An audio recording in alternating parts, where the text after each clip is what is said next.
Hello, welcome to Model Kit Stuff and welcome to the B-17 group build.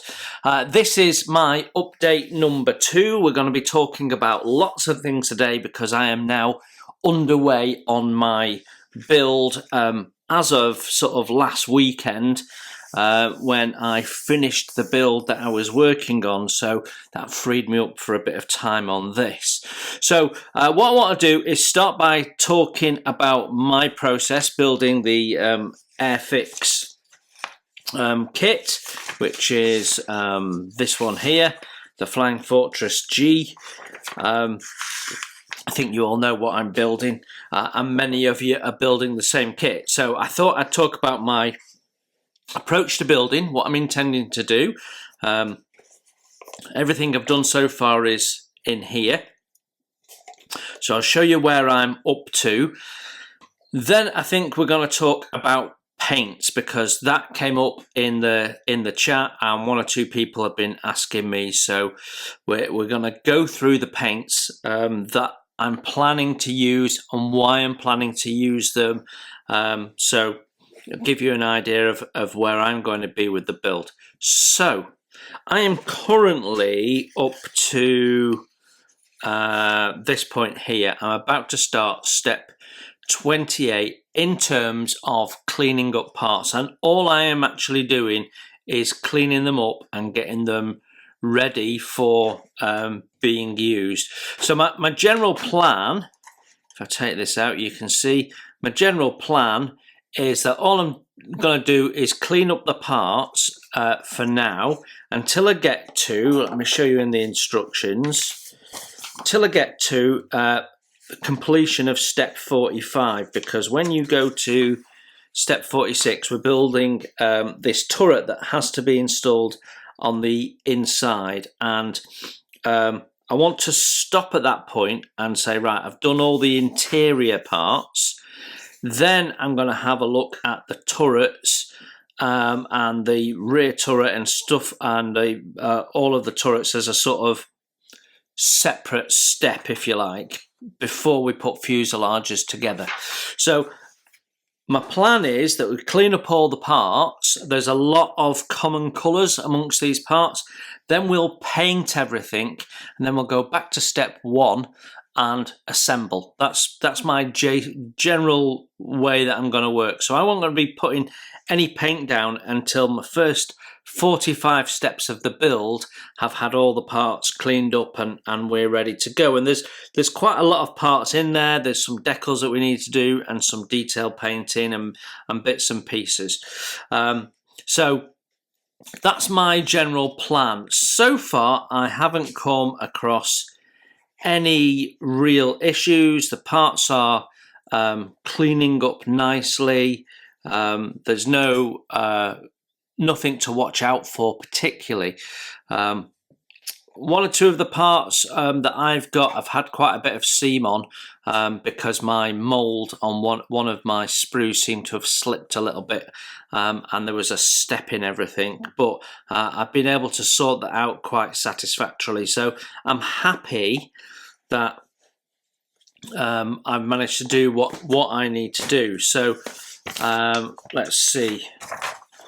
Yeah, so I could actually build this up now because all of these parts in step 27 are cleaned up. So I could actually paint it and build it up and do that. But then I've got more interior parts and they've got similar colours. So that's what's led me to keep going at this point. So yeah, lots of little bits and pieces to think about as we work through there. So some of the parts have been assembled and some haven't. So if you take the chair, for example, it's all one colour. So I'll glue that together and that'll be a little sub-assembly ready for paint.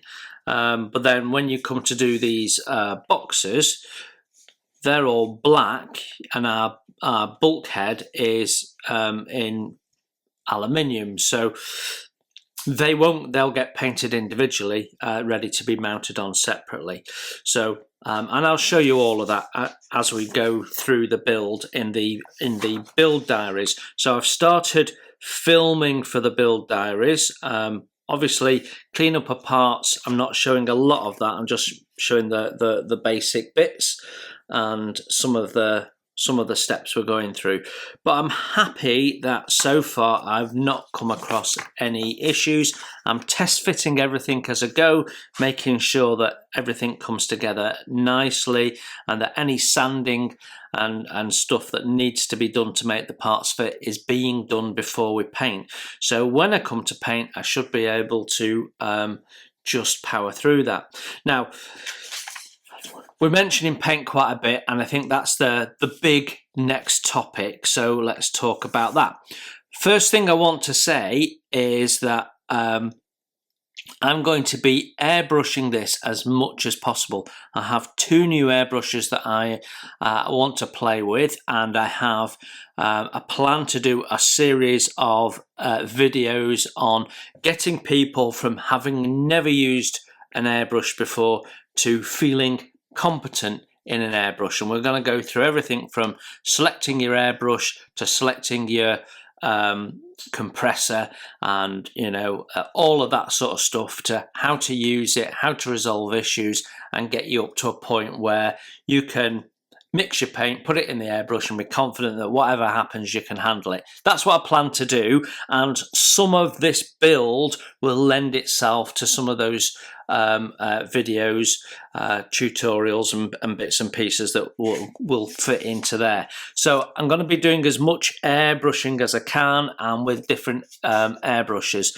And as a result of that, I'm also got a mix of products that I'm going to use in the build for my paint system.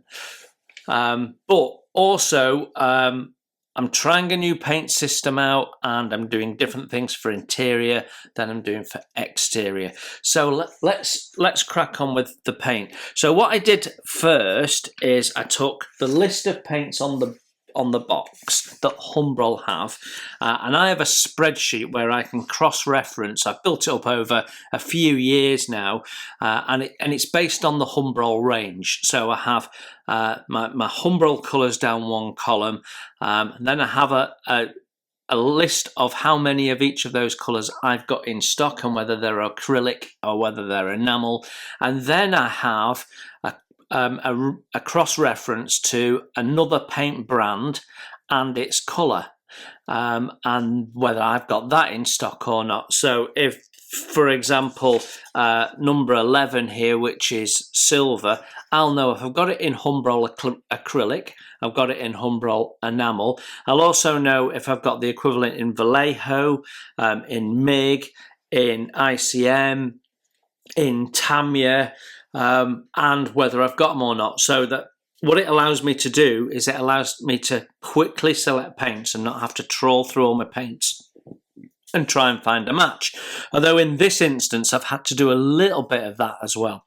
So let's talk about our paints, our paint systems, and also some weathering products that I've bought for the project as well. So I'm going to put these on my little stand. So this is my project stand.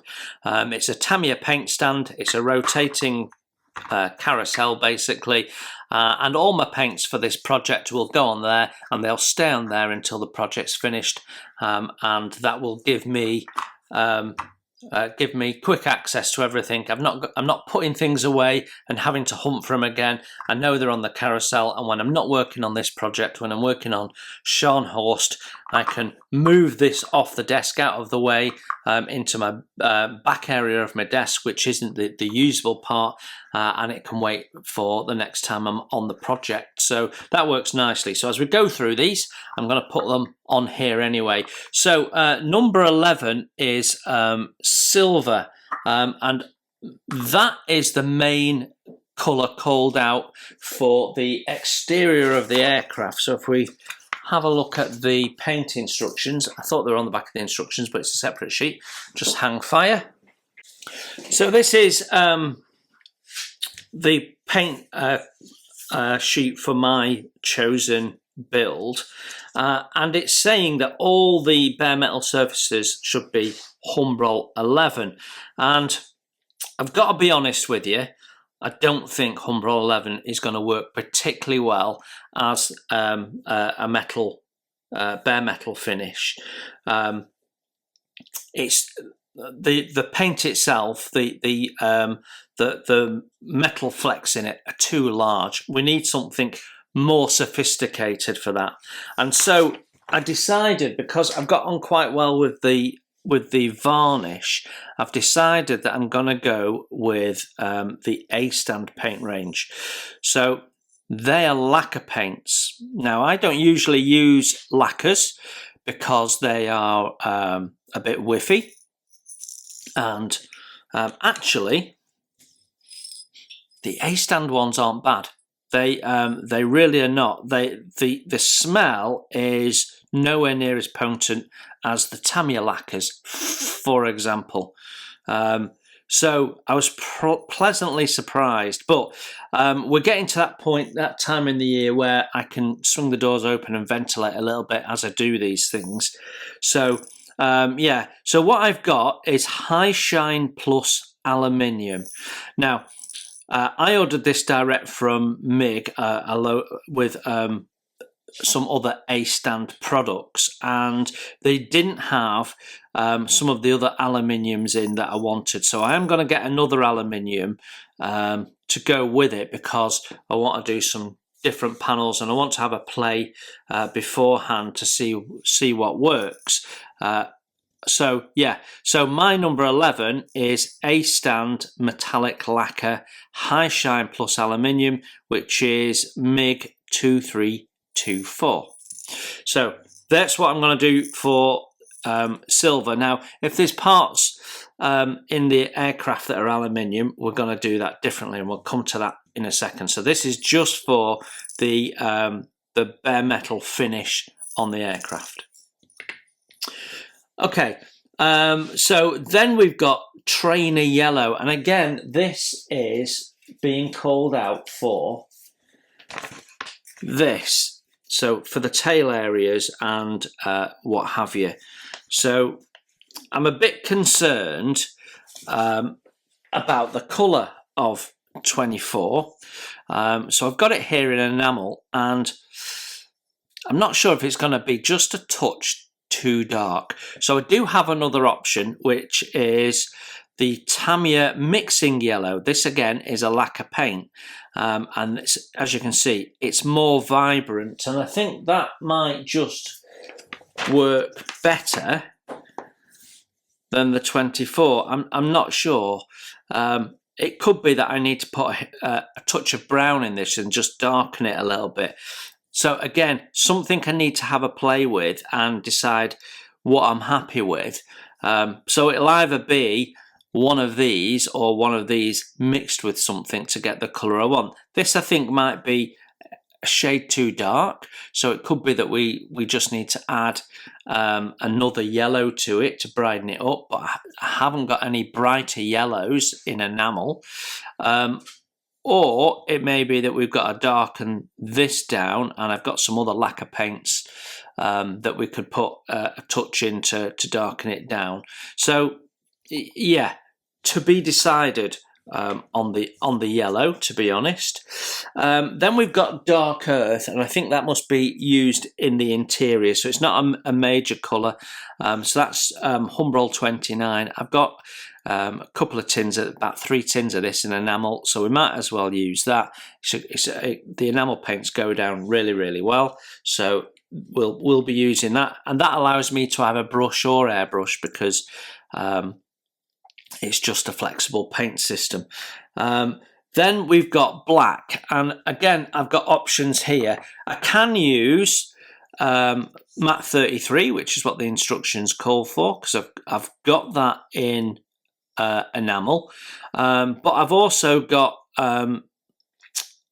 flat black XF1, and I'm trying to use my Tamiya paints up because I'm generally moving away from them as a rule.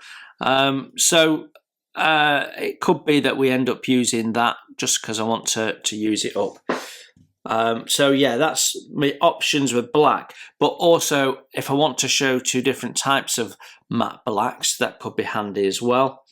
Then the interior aluminium is 56. Now I've got 56 as an enamel paint, but it's quite a dull aluminium and I wanted something with a little bit more oomph behind it. So I'm actually going to use the ICM 1023 aluminium, which when I played around with this previously, absolutely looks gorgeous when it's on.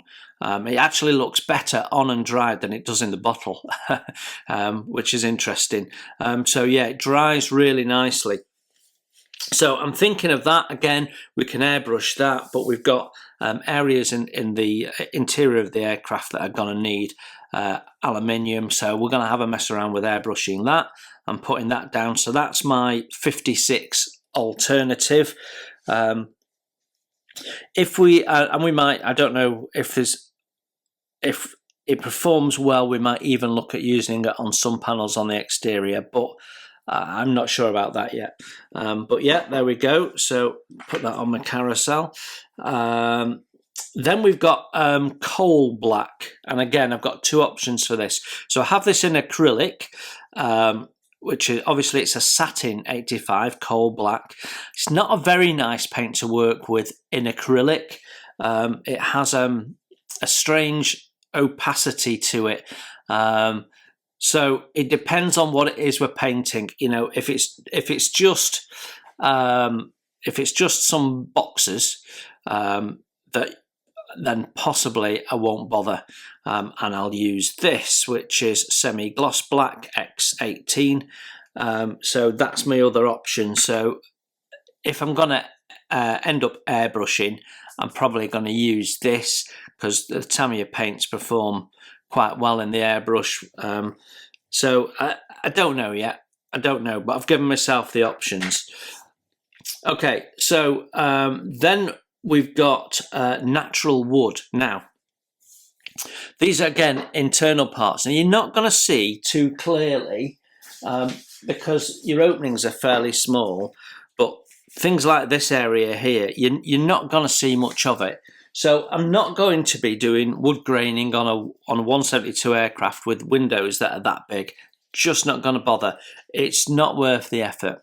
So I'm going to put down light wood, but the colour itself is not quite right. So we're going to add a hint of khaki brown, which will give it a slightly more orange hue, which will be more in keeping with that fresh wood that would have been in there, possibly just varnished as natural wood. Some of the doors and things I know were plywood, and so that will work. But this is a little bit on the grey and sandy side, and adding a bit of this and mixing the two together, that'll darken this up and just give it a little bit more vibrance.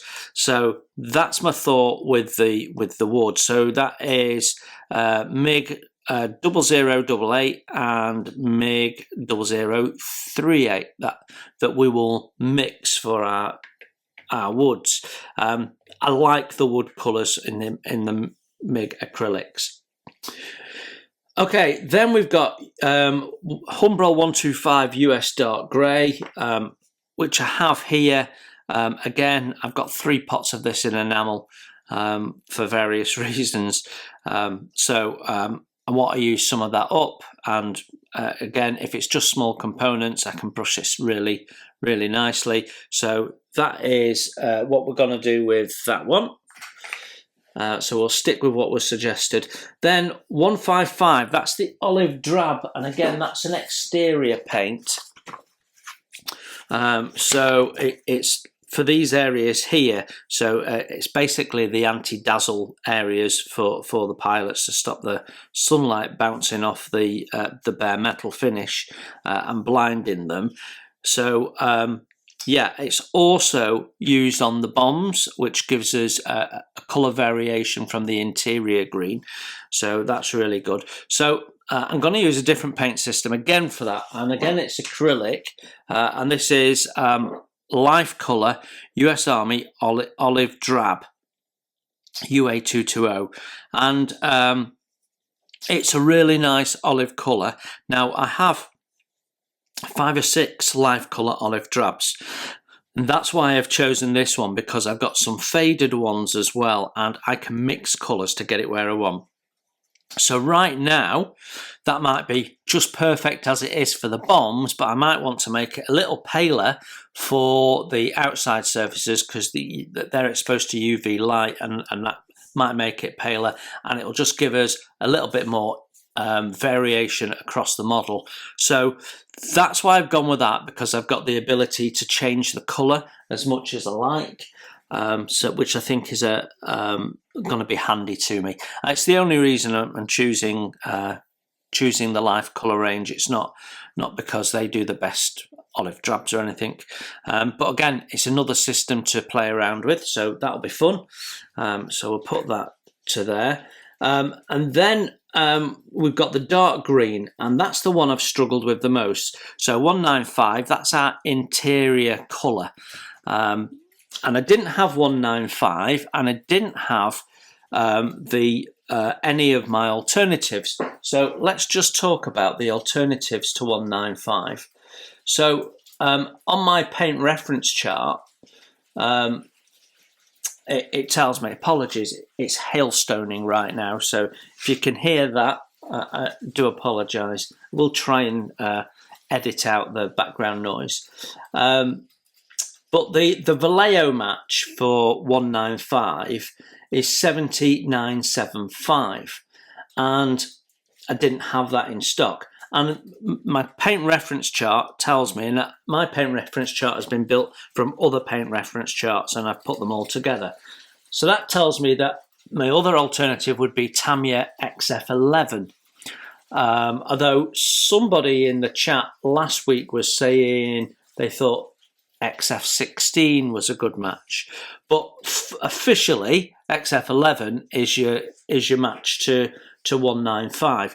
So according to my paint charts, unless I've built an error in and made a mistake, that should be right. And I didn't have any of those. Now, my understanding is the green in the cockpit, if you're using a green, because there's some debate on colours and different productions appear to have different colours, and of course different batches of paint have different shades. Having worked in military painting at one point in my career and been responsible for the procurement of paints, I know that when you're applying paints to a military vehicle, in this case it was an Oshkosh truck, you're basically mixing paints to match the colours, and I could put 2 Oshkosh trucks together that have been imported from the States, put them next to each other, and in the sunlight you can see the difference, the variation in the colour. So don't get too het up on an exact shade. What you're looking for is a roughly right colour, yeah? So you're really looking for something equivalent to the British bronze green, is my understanding. So I'm going to go with this, which is ICM 1071 camouflage green, which is not that far off bronze green, possibly a tad lighter, but that suits me fine. So that's what I'm going to do for my green interior areas. So yeah, that's that one. And then we've got another aluminium being called out in other areas of the build, and we're going to stick with the ICM aluminium for that. So on the instructions, it calls for Humbrol 27001 aluminium. So I'm not quite sure what they're using that for, but they obviously want a high metal finish. Well, I'm just going to stick to the ICM, and then 27004 from Humbrol is gunmetal, and once again I'm going to stick with ICM for the gunmetal and use their 1027, which I've used a few times now and I really like it. It's a really nice shade of gunmetal, a bit paler than is often seen, so we've got that as well. So that covers off the main colours that Humbrol are asking for. However, we're going to be doing some masking, and that means I'm going to be having to paint on some of these. So I still haven't sourced myself a dark blue, but I'm going to talk to you in a minute and ask you a question about it. So I've got masks for doing the stars and bars, so I need a blue for that, and also I'm planning to mask rather than use the decal for the green stripes. Now, most of the rest of the paint that we'll do under the masks is either black or white. So I'm gonna go with my my Tamiya black for spraying on the black areas, because I know that that will go fairly well. I've got lacquers in the blacks, so let me show you those. So for my white markings, I'm going to use LP2, so that's lacquer white, and then for my black areas where I'm choosing to mask rather than use the decal, I'm going to use LP5. So again, lacquer paint, so those ones are pretty whiffy. So I might change my mind, but I'm not sure that I will at this stage. Now, the next thing is matching the green. So using my colour matching guide, this basically I cut this off the side of the box. When I bought the ICM paints, the full set of 80 paints, round the side of the box lid they had all the colours, and I just cut them out, and that becomes a handy little way of matching colours. And I think that 1009 is not a million miles away from what we want to do for that decal. So that's probably the way I'm going to go. But the colour looks a bit different when I compare it there. So again, I need to have a mesh. So this is 1009 deep green. So we might be using that for the stripe, but possibly we could use Humbrol Gloss 3, which I think is very close, possibly a tad dark. So I might try putting both of them down and then making a decision which I like, or whether I need to lighten this one with a dab of white or darken this one with a dab of dark green or something. So again, more messing around to understand what's going to work for me. Now then, when it comes to the blue that I'm going to need to do, which is this here for this national logo, that looks like a perfect match to me, 10112. But when I've given the paint a good shaken up, it doesn't really look the same. So I have a question for everyone.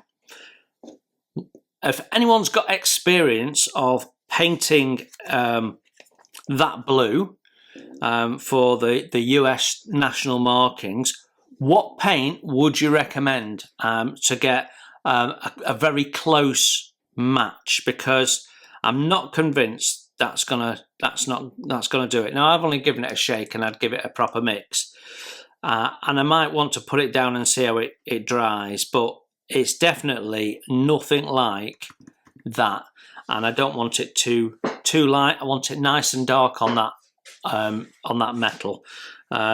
So yeah, I don't want to use the decals. I've got masks, so I don't need to use the decals. So I need a paint that works. So guys, help me out. I don't mind what paint system it is, as long as the colour looks very right. I'll even use Tamiya if I need to. But yeah, so at the moment, that's my plan, but I definitely need an alternative to that that might work better. So if a number of you are saying the same thing, then I will probably go with that. But for now, yeah, I'm not sure. So anyway, that's where I am with the sort of the basic paint colours. So what about priming? Well, I'm going to use the A-stand system for priming as well. So I have in here, where are we? I have 3 primers. Now, I bought this with both the B-17 and Scharnhorst in mind, or the Scharnhorst hull. So I have quite a bit of white to do on the Scharnhorst hull, so I want to prime white where I'm painting white. But I'm also going to want to prime white where I'm doing the yellow on the aircraft. So we're going to be masking off primer as well as masking off the paint system. So when we look at our paint instructions, there's bits that we'll be priming white and other bits that we'll be priming in gloss black. So yeah, it's just the way it is. And unfortunately, some of these bits are moulded in. Some of them are separates, but other bits we're going to have to prime off, paint the yellow on, and then mask it all off, and then prime for the bare metal. Will be my way of working. I'll put the solid colours down before the metallics, because you don't want to be over painting metallics really. So we have a standard black primer with micro filler.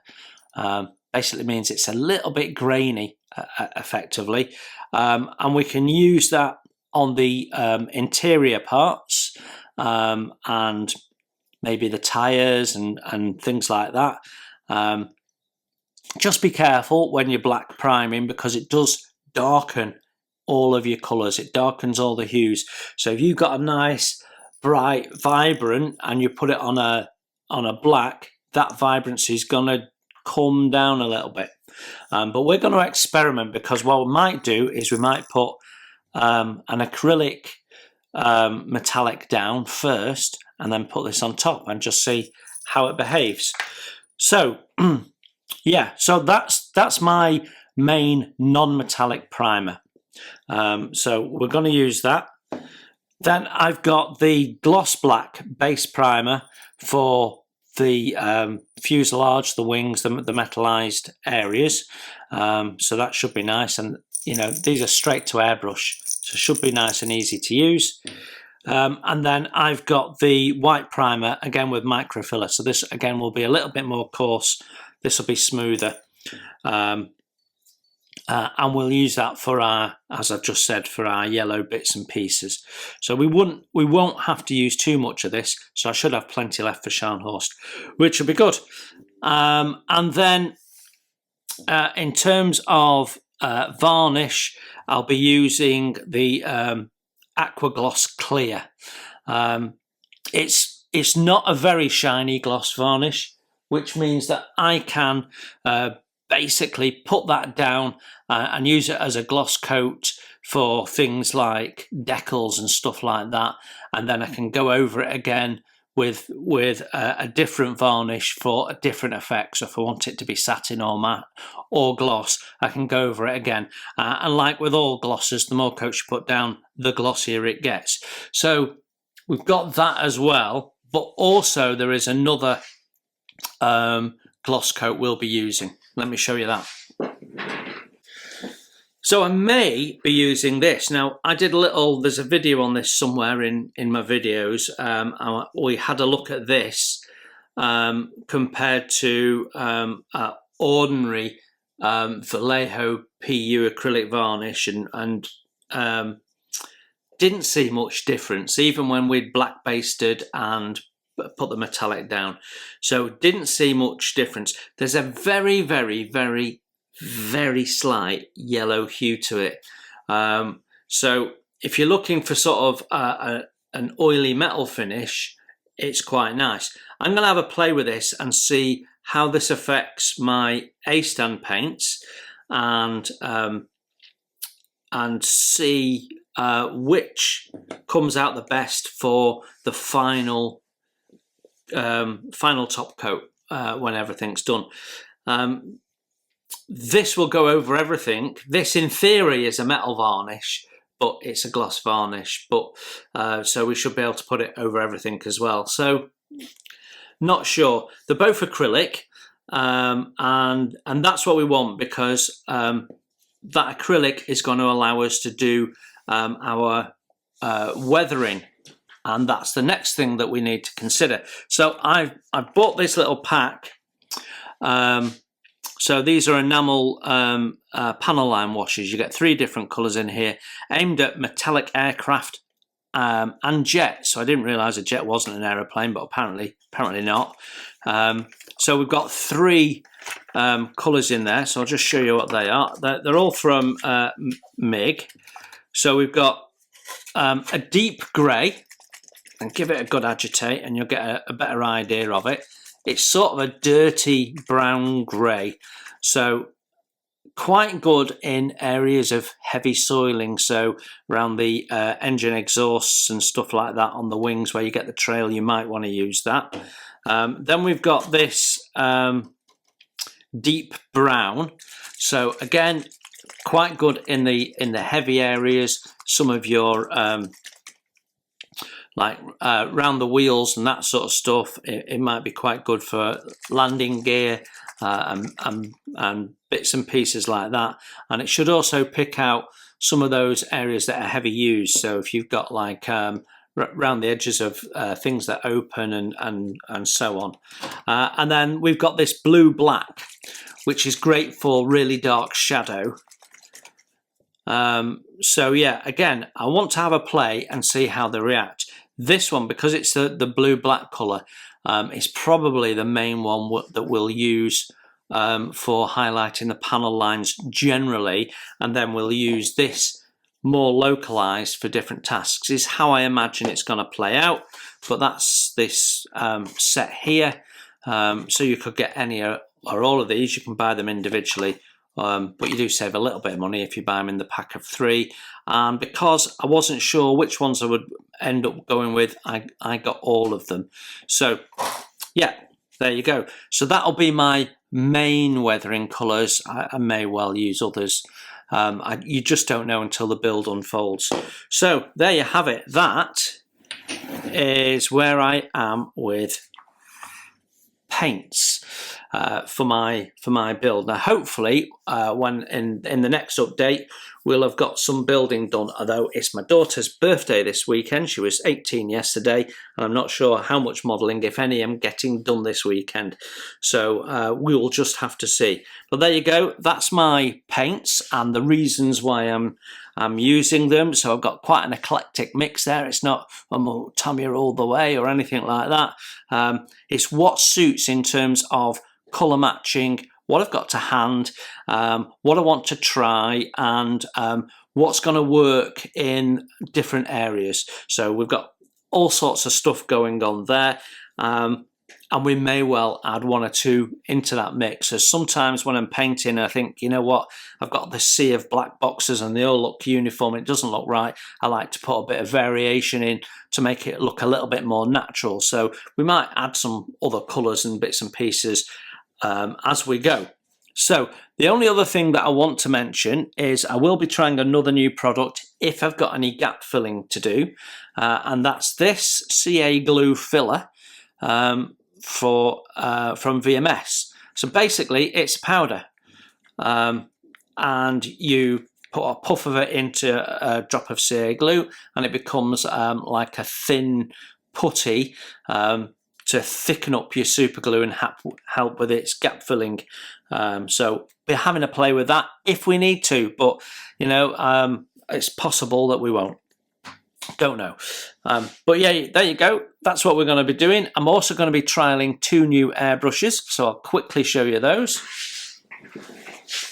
So I'm going to be messing around with 2 new airbrushes. One is an entry-level brush and one is a more professional. So this one that says Advanced Series is the entry-level one. and I'll be doing more on these separately outside of the B-17 build, but I will be messing around with these brushes during the build. And then I've got this Mobius brush as well, which is the more professional, experienced users brush, if you like, to take on some of the big boys that people spend a lot of money on. These brushes are a fair bit cheaper, but like I say, I'll be dealing with these outside of the build. They're both from Gallery, and who are a Chinese manufacturer, who've got what they've basically done is taken the best ideas of other manufacturers and added some of their own innovation, and they are causing a few ripples in the airbrush market for the modelling community, certainly at the moment. So I thought I'd take a look at them, and so yeah, we've got 2 brushes we'll be trialling, and I might during the course of the build be commenting on them, so just so you're aware. So there you have it, that's my update. I think I've talked plenty. Looking forward to seeing where people are up to. Oh, there is one more thing I wanted to talk about. I mentioned last week about doing a halfway point, and everybody's up for that. So what I'm going to do is I'm going to ask you, when you're sort of at that point before you close your fuselage up and you sort of let me just get to it, you're sort of at this point here, and you've built up all your insides, and we can see all of that interior detail. Take some photos, take a couple of photos so we can see all that detail nicely. And if you've got your engines built up at that point and ready for installing and stuff like that, whatever you've got built up, painted, sub-assemblies, when you're at that point, get them all into shot and take a couple of photographs. And that's what I'm looking for the midway build. So when you're at that point, when you're at your sort of your midway point, and we can see all that detail that you put effort into, and I know some of you have got kits that are a bit bereft of detail, but do it anyway so we can see all the variation. And then don't send me the pictures yet, wait until I ask you. So we'll do that halfway through the build and show everyone's halfway point. So don't start sending me pictures just because you've got to that point already, because I might forget I've got them and miss them when I come to do the showcase and show everyone's work together. So please, when you get to that point, take the photographs, keep hold of them, and when I give you the nod, you can send me those in and we'll pull a video together and we can see everyone's effort that you're about to close up and never be seen again. Let's show it to the world for the first time. I mean, how often do you get to show everyone what happened inside? So I think that'll be a great thing. Everyone was up for it.